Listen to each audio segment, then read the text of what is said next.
Hello, I'm Miss D, and welcome back to the Dear Miss D podcast. I have another question for you today. What are you holding on to that's holding you back? For so many of us, we carry things we don't even realize are weighing us down. Old grudges, past mistakes, fear of failure, or even expectations that no longer fit who we are. But here's the truth. You can't step into the life you deserve while clinging to the things that no longer serve you. Letting go isn't easy, but it's one of the most powerful acts of self love we can do for ourselves.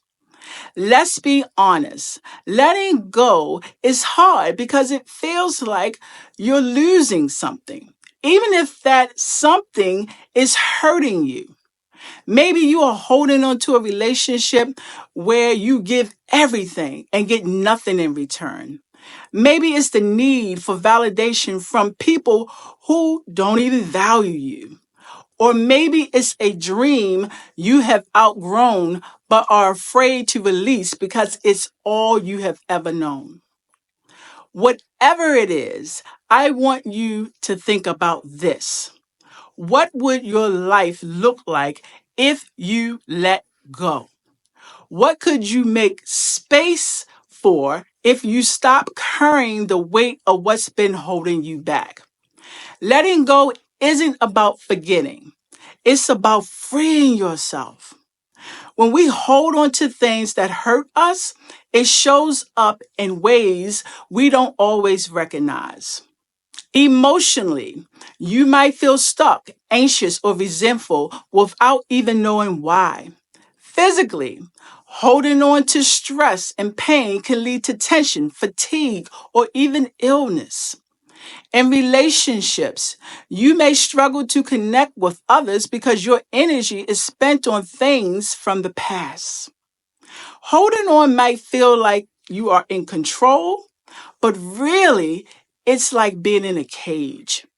And the only way you can step out of that cage is to let go of what's been keeping you there.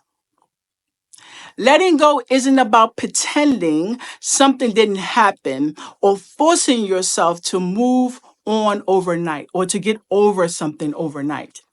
It's a process, and here's how you can start. Tip number one, identify what you are holding on to. You can't let go of something you haven't identified.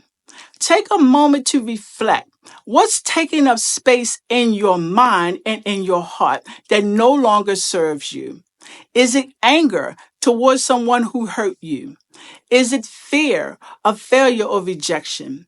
Is it the need for someone else's approval?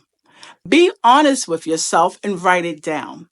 When you identify what's holding you back, you begin to take away its power over you. Tip number two, practice forgiveness, not just for others, but for yourself. Forgiveness isn't about letting anyone off the hook. It's about freeing yourself. Forgiveness doesn't mean you excuse what happened or forget the pain it caused. It doesn't necessarily mean reconciliation. It means you choose to stop carrying the burden of resentment and anger.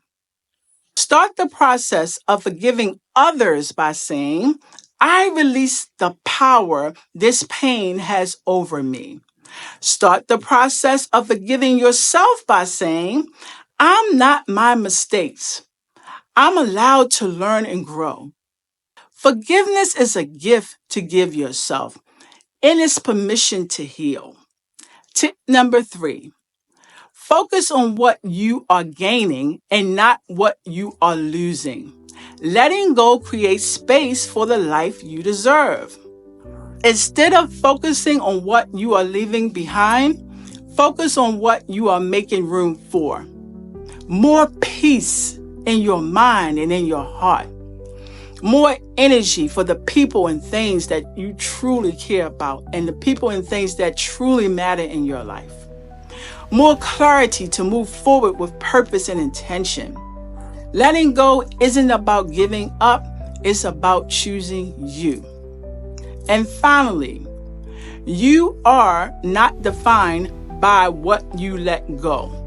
You are defined by what you are making space for. The past can only hold on to you if you keep holding on to it. But you have the power to release it, to reclaim your energy, and to move forward in a life that feels lighter, freer, and full of possibility. So I'll ask you again, what are you holding on to that's holding you back? And what will you gain when you finally let it go? Take a moment today to reflect on one thing you are ready to let go of. Write it down, say it out loud, or share it in the comments below. I would love to hear from you. Thanks for joining me today, and I will talk to you soon. See you next time. Bye-bye.